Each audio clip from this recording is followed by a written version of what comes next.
Welcome to the Smart College Buyer Podcast. My mission is to help high school families pay for college without taking on a truckload of debt. Each episode, I'll share insights into college admissions, financial aid, payment strategies, and more, often with expert guests.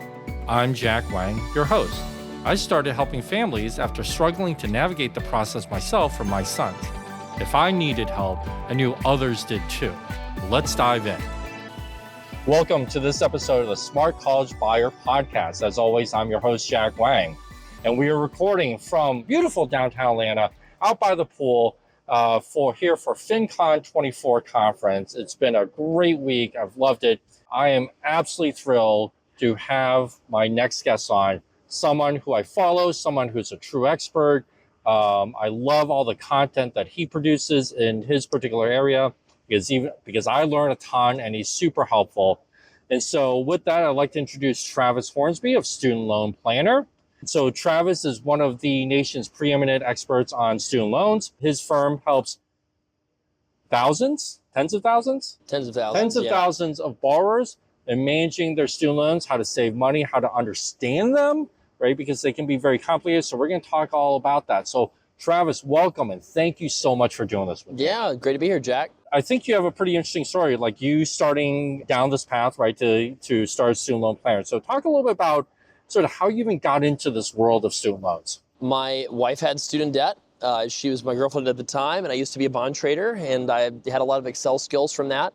And I said, oh, debt, I can model that. That's easy, So I put it in the spreadsheet, and then I did some research and found, wait a second, she's a physician. She can qualify for public service loan forgiveness. And I realized it wasn't that simple. It wasn't that simple of just drawing up different options for, repayment terms, right? You have to look into, well, what is the, minimal amount that she could pay based on the rules? And then you realize, oh, wait a second, there's things like minimizing your taxable income if you're paying based on your income, right? To pay less, and then you can get more forgiven. So then it just became a math problem that I was just really intrigued by. And I was really into the fire movement, really into the idea that I wasn't gonna have to work anymore at the time when I met her. So I actually met her right as I had already planned a trip abroad and to quit my job. And so, it's a good thing I did, because I'm not sure she would have found me attractive enough if I had been unemployed when we met.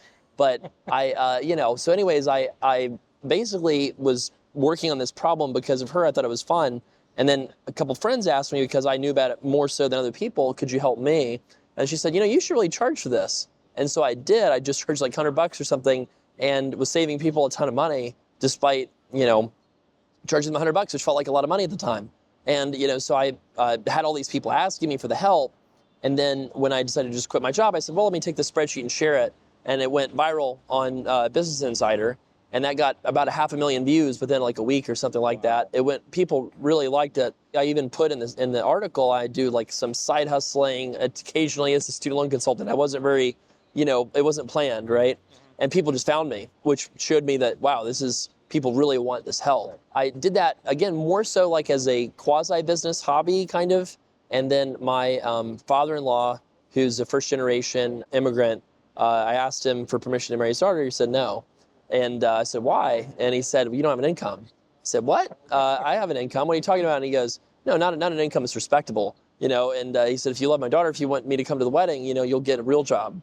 And so I said, okay, well, I've got to take this thing that I do for fun and make it more serious, or else I've got to go work I was in St. Louis, so I've got to go work at, Monsanto or Purina or, whatever the businesses are in St. Louis doing something random, And so I went deep with it and decided to really focus on it, and saved a lot of people money. The word of mouth was really strong, and did some small spend with Facebook ads back when it was the Wild West of Facebook ads, and that went really well because the need was so great, and then just realized, okay, I can't physically meet with enough people in the day. I don't have the time, and so then I trained a good friend of mine now that I met at a co-working space, and he was really good. And then I trained a second person in the same sort of strategy that I used. Mm-hmm. And so then we had a team. And then when we had a team, it's like, oh, we have extra money still, so maybe we should have a better website. Maybe we should work on, making better blog posts and hire some freelance writers. And so that's kind of the whole the story. And then just the team grew from there. We since started different kinds of companies that are based off of the student loan borrower being sort of the avatar, the center of audience we serve. And so we have, a financial planning firm, an insurance agency for term life and disability insurance. We've got a mortgage advertising business. We've got a lot of different things that, because all of it is like relating to student loan borrowers needing certain kinds of help. So how big is the team today on the student loan in the student loan planner side versus the other business? So I mean, it's hard to say. I mean, like probably depending on how you count contractors, like maybe 40 to 50.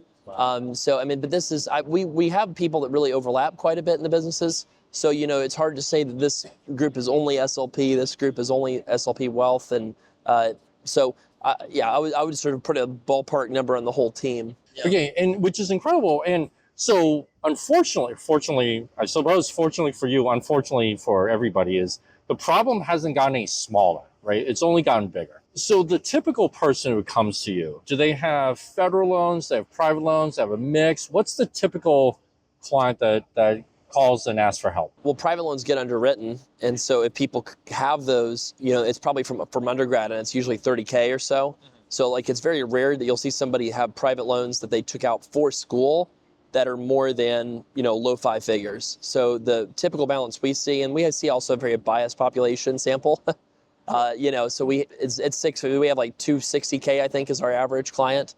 So 260, there's a huge range around that, and it also highly depends on what kind of degree they took out, and there's certain ones that are much larger than others. But in general, about a 260K average debt size with a huge range around that. And it's, people that are just trying to figure out mostly just, what the heck do I do? I already made these decisions. I can't reverse them. I've taken out the debt. I wish I could have talked to you earlier on, but they didn't. And so then what do I do now, right? That's the group of people that we really help. So of course I have to ask, so how much in student loans did your now wife, then girlfriend have when you started this journey? Not that much for med students. I mean, she had only maybe 120,000, which to me felt like a lot, but it wasn't a lot. It was pretty small compared to a lot of other people. Yeah. And it was not a lot because her parents made all these sacrifices. They scrimped and saved, didn't pay down their mortgage when they could have, right? Put all the money towards helping her with her med school expenses. And the crazy thing is, that was all wasted money. They didn't need to do that because she could have gotten public service loan forgiveness, right? And so there's all kinds of mistakes, particularly first generation families that are not as versed in the complex rules that will make complete life decisions solely based off of the finances of their kids' education. Because a lot of times immigrant families, like, they might really, really value education, right, as the ticket to ensuring a secure future. And so they'll just sacrifice almost everything they can. And it felt like, wow, this is something people really need help with, knowing you don't have to do that. There's options. And, obviously, if somebody can be not in debt, it's better to be not in debt. I don't dispute that at all. Right. Sure. But there's a lot of situations where people are going to have a lot of debt anyway, and they make it worse by having, the same payment, for example, on an income-driven plan and no difference in the actual amount they have to pay. So you talk about the average client having about 260, but it's a wide range. So out of curiosity, Travis, what's the largest debt burden you've seen personally? Maybe like 1.2 million. I mean, probably 2 million plus as a couple. So it is a big problem. And, there's no caps on borrowing. So for the plus loan programs, you can take out, if you want to go get 5 graduate degrees, you can. They will give you the debt for as many as you can do, and that's just the design of the system. And that's just the way, the way it is currently. Even my own work, right? The rules around federal student loans can be very complex, and especially with the ability to change repayment plans anytime, which really doesn't exist anywhere else, right? Like, you can't do that on your mortgage, for example, or a car loan. So there's a lot of complexity out there, but what would you say would be the most common sort of misconception, and I'm guessing here, that people approach SLP probably saying very similar things, like, I have a lot of debt, I need a handle on it, it's hurting my ability to do other things, right? But I would also imagine that the responses back from your team probably are also pretty similar in that there's probably certain things that are just very common misconceptions you end up answering all the time. And if so, what is it? No, student debt's not debt. People think it is, but it's only debt if it's better for it to be treated as debt because you're making so much income that that's the best outcome. So what I mean by that is, if it's specifically federal student debt, if you have federal student debt, you might have really a income tax as an obligation that's not a debt. What I mean by that is if you can pay 10% of your income for a specified number of years, and then it's forgiven, that's the same thing as saying you will pay 10% of your income for 20 years as a tax to the government in exchange for the government paying for your education, right? Right. So that's the same, it's the same trade. Now people might say, well, what happens at the end? How will we know it'll be forgiven? There's some complexities around that. It's not crazy complex, like 10 years for loan forgiveness in the public sector, Yep.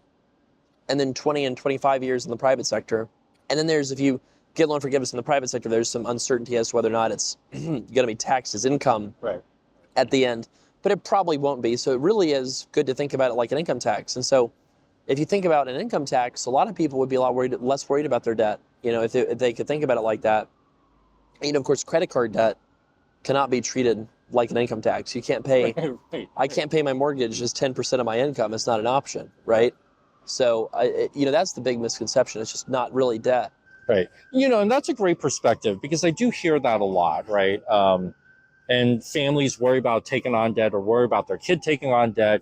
But as you were saying that, I was thinking about like some European countries where you pay a really high tax rate, but then college is free, right? So kind of along the same lines, okay, you're paying an extra 10% of tax on income, but then college becomes free by virtue of the debt forgiveness. It's, in my mind, it's kind of the same thing. So it makes sense. I love that perspective. It's actually better because in the US you make more money and the extra tax you pay is only temporary. It's only for 10 or 20 years instead of for your life.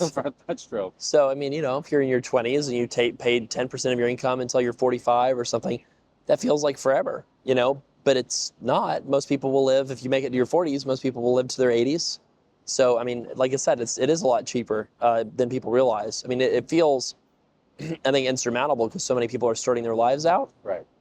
So many people are trying to budget for a house, for kids, for all these big things. And I think that just the expense early in your life is brutal and feels brutal when maybe it wouldn't feel as brutal if, you already had a bunch of savings and you were older, perhaps.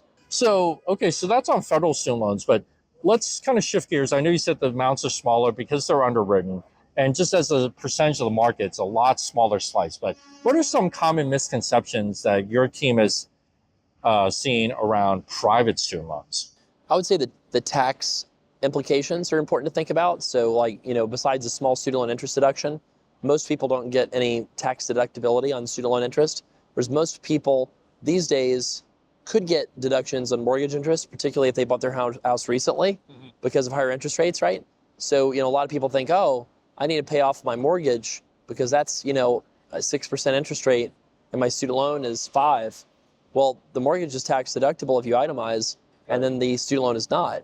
So I think a lot of times people are paying off the wrong debt first, and they think about the student loan debt as something they can put off, when in fact, if it's private, the student loan debt probably needs to get paid off first before anything besides credit card debt, or maybe even a personal loan perhaps.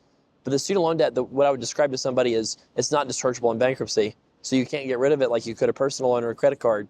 So if you think about an obligation that is not able to be gotten rid of except by paying it off, you'd want to pay that one off first. Right. So that's why private student loans, maybe a lot of people refinance into private student loans.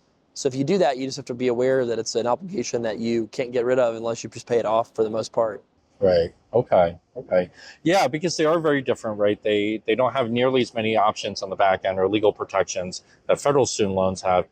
Yeah, that makes total sense. So let me ask you this question. So for someone who has 260,000, to $1 million, right, or 1.2, it can feel very insurmountable.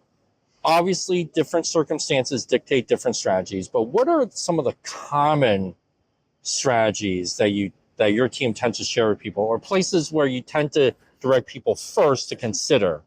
So I think one big thing is most people get married. Most people have kids, not all, but a lot of people do.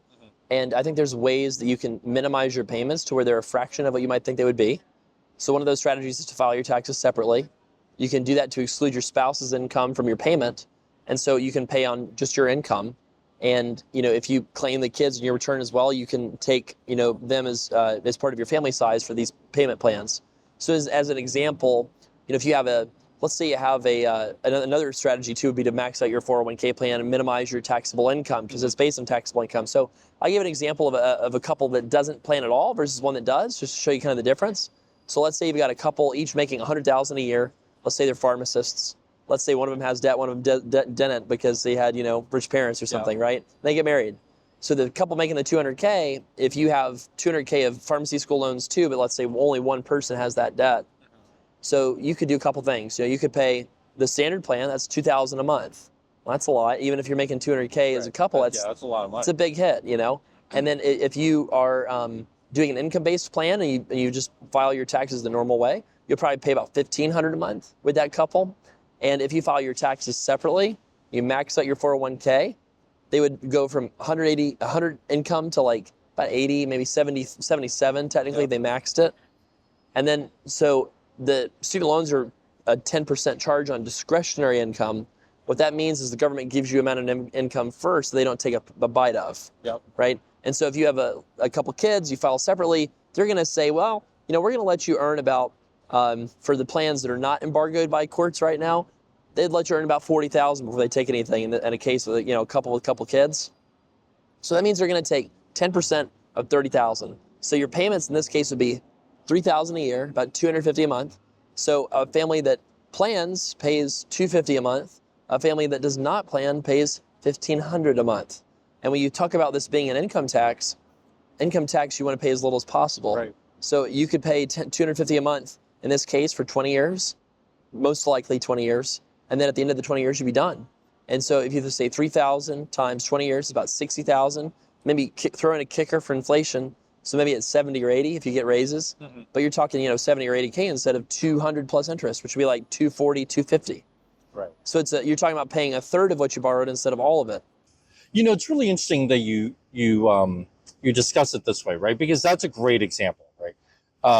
Here at FinCon, right here in downtown Atlanta this year, there's so many like budget coaches, financial coaches, right? And they do great work and they help with families with their finances. But I also know so many of them are like, debt bad, pay down as fast as possible, right? Which is basically the complete opposite of what you're saying, right? And I just feel like that, like obviously it depends on the situation. Sometimes families have really strong feelings about this, but sometimes those folks don't know the rules around student debt like you do, right? They might want to say, okay, let's pay down credit card debt, the car loan. Those make sense, sure, right? But then they lump in the student loans and they're struggling to pay to, right? And this goal is just getting the debt as soon as possible. And they miss out on these opportunities, which I think is just kind of tragic, right? Where you're trying to balance all different aspects of finance and save an emergency fund and all like that. So obviously, so when you guys are helping, it's not just about the debt, but you have to look at like their tax filing status and family size and 401k deductions, right? So all these other factors play into these things. Absolutely. It is a complex mix. And there's also things like, if you're a business owner, you can set up different types of 401k plans. There's a lot of complexity to this that only applies if it applies, which sounds dumb to say, but if you live in California, for example, you're supposed to split your income 50-50 across each spouse if you file separately. That's just a community property rule. So there's just a lot of hacks with ways that you can optimize people's taxable income and pay as little as possible, get as much forgiven as possible, and put the money towards other financial goals. Now, do you ever get pushback on the married filing separately thing? Because, of course, people say, yes, I get what you're saying, but then when I do married filing separately, I end up paying a couple extra bucks in tax versus MFJ or married filing joint. We have a tax business. I would say that maybe about 75% of people have a impact of less than $2,000. And what I would say to that is like, you take that, I would say take that number and just sort of think about that as a cost of doing the strategy of paying the loan, and just say, okay, if I have to pay $2,000 in extra taxes a year for 20 years, it's 80,000 or 40,000. Add that 40,000 to the 80 that you're going to pay with the IDR plans. Okay, that's 120. Is that less than 200? And if it is, it's still better. And then the other thought is, if it's a large hit, let's say it's 5,000 or 10,000 when you file separately, that usually happens when you have a greater income difference than about 80K. What I mean by that is if one spouse is earning 80K more or less than the other, the higher earning spouse gets kicked into a higher tax bracket usually. And so that means you're paying a higher amount in tax you would think. And the thing is, you can amend your tax returns. So you can legally wait until they are no longer using the tax return for student loan purposes. And then when that is no longer being used, that is now between you and the IRS. The Department of Ed is certified with a new tax return. you amend your tax return and get the refund back on the money. Now, the way you avoid this being something that just appears misleading is just while the payment is being made, you keep the same tax return. You don't amend it right after you certify. Right, you know what I mean? And like I said, then it's between you and the IRS. If Department of Ed ever wanted to question you about it, I suppose they could. But, ultimately they've got a fish to fry, and they can't even figure out, how to process things correctly. So, I mean, I'm and then there's nothing in the rules as well against this. So because there's nothing in the rules against this, because it's allowed, you say, well, okay, if this is allowed, if this is not violating any of the rules or regulations, then this is something that people could do to save money. Same thing would be true for maybe filing a tax extension. Maybe you could file a tax extension and file in October instead of April. Maybe your recertification date is in July, but maybe you just got a big raise, right? So it's all surrounding this idea of like, should you pay it off or not? And based off of if you should pay it off or not, that's like dependent upon your income, your plans, your risk tolerance, your sort of emotions and feelings about debt, your past family history. But I like to have the driver's seat be math because the math is the most objective. And that's how you started the company, right? With the Excel spreadsheet.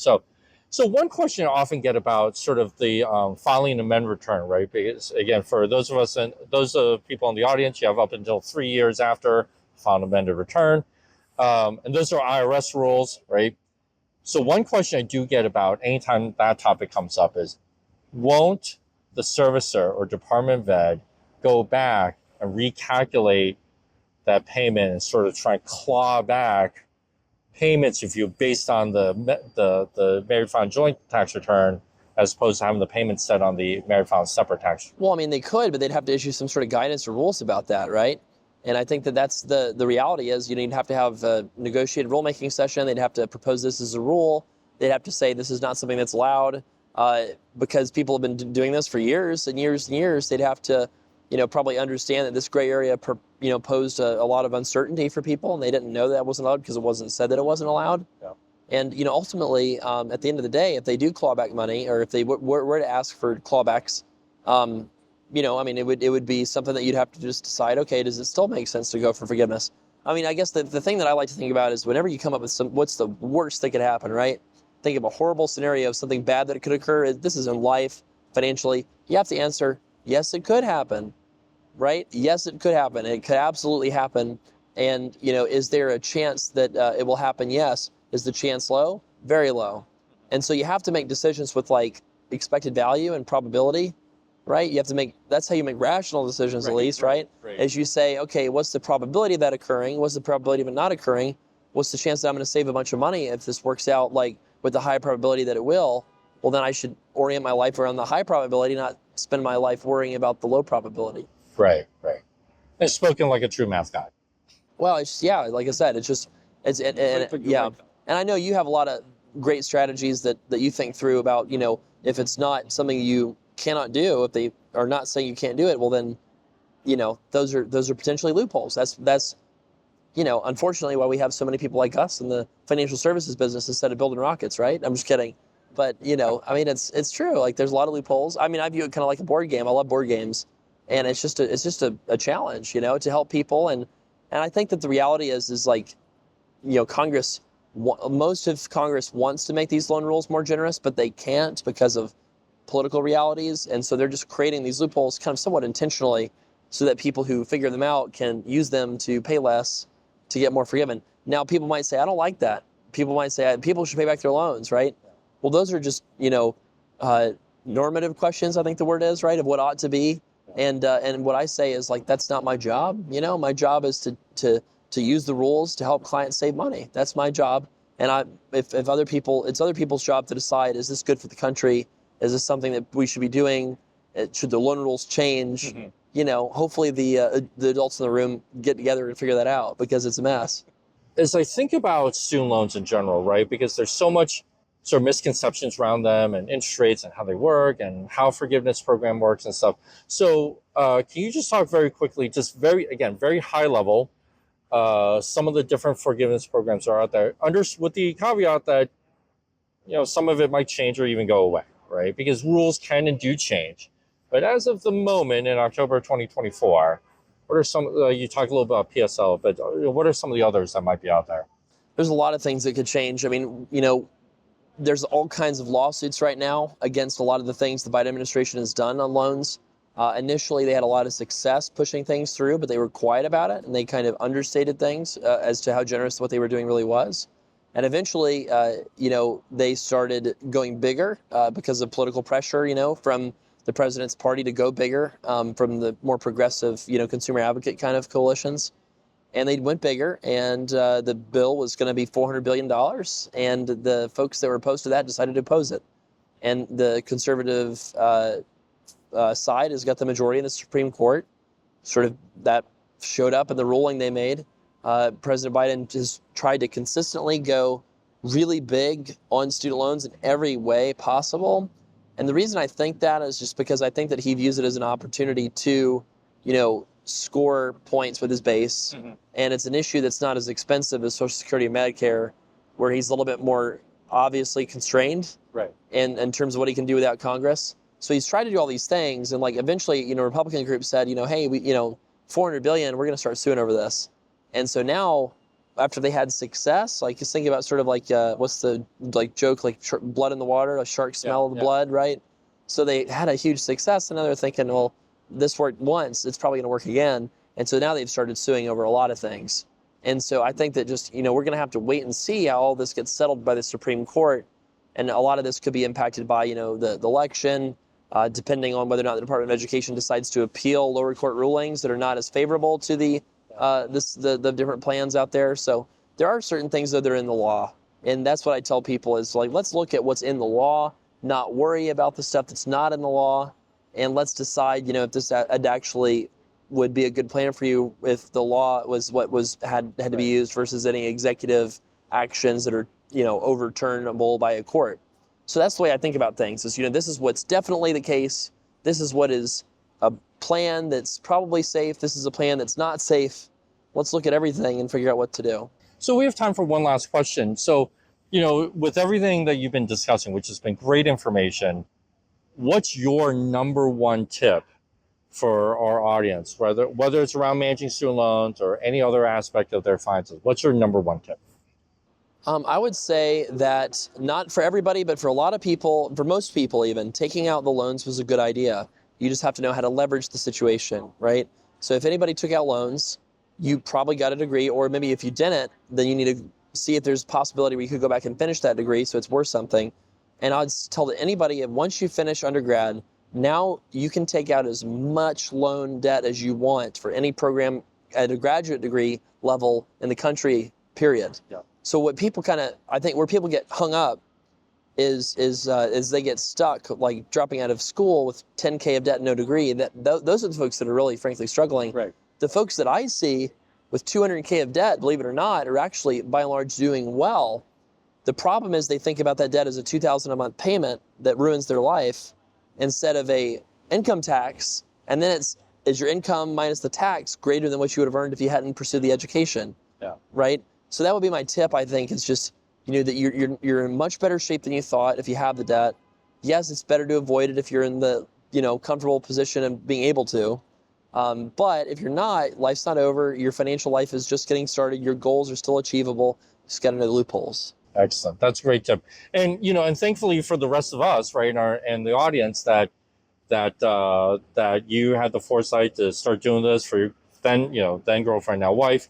And I suppose now that because you're married, I suppose that your father-in-law found that your job and income source is respectable enough or something that he... when I send him P&L and he sees that, it's, he likes me a little more, but that's okay. I understand. Expects a little bigger gift of birthdays or something. Exactly. Right? That's absolutely right. Yeah. Awesome. Travis, thank you so much. And thank you all for watching or listening to this episode of the Smart College Buyer podcast. I hope that you learned a lot of great information. I always learn a ton from Travis. I follow him. You can actually follow him on LinkedIn, or you can visit his firm's website, studentloanplanner.com, right? That's right. Wealth of information there. If you have student loans, this is the authority. Go talk to this guy or one of his team members. So as always, everyone, stay safe, stay healthy, and we'll see you next time. Thank you for listening to the Smart College Buyer podcast. I hope you found something useful for your family's journey. Follow me on social media for more episodes, videos, and tips. The links are in the show notes below. Remember, you can spend time now to plan and strategize, or you can spend more money later. Success in college admissions and financial aid isn't about luck. It's about being intentional. And I'm here to help you every step of the way.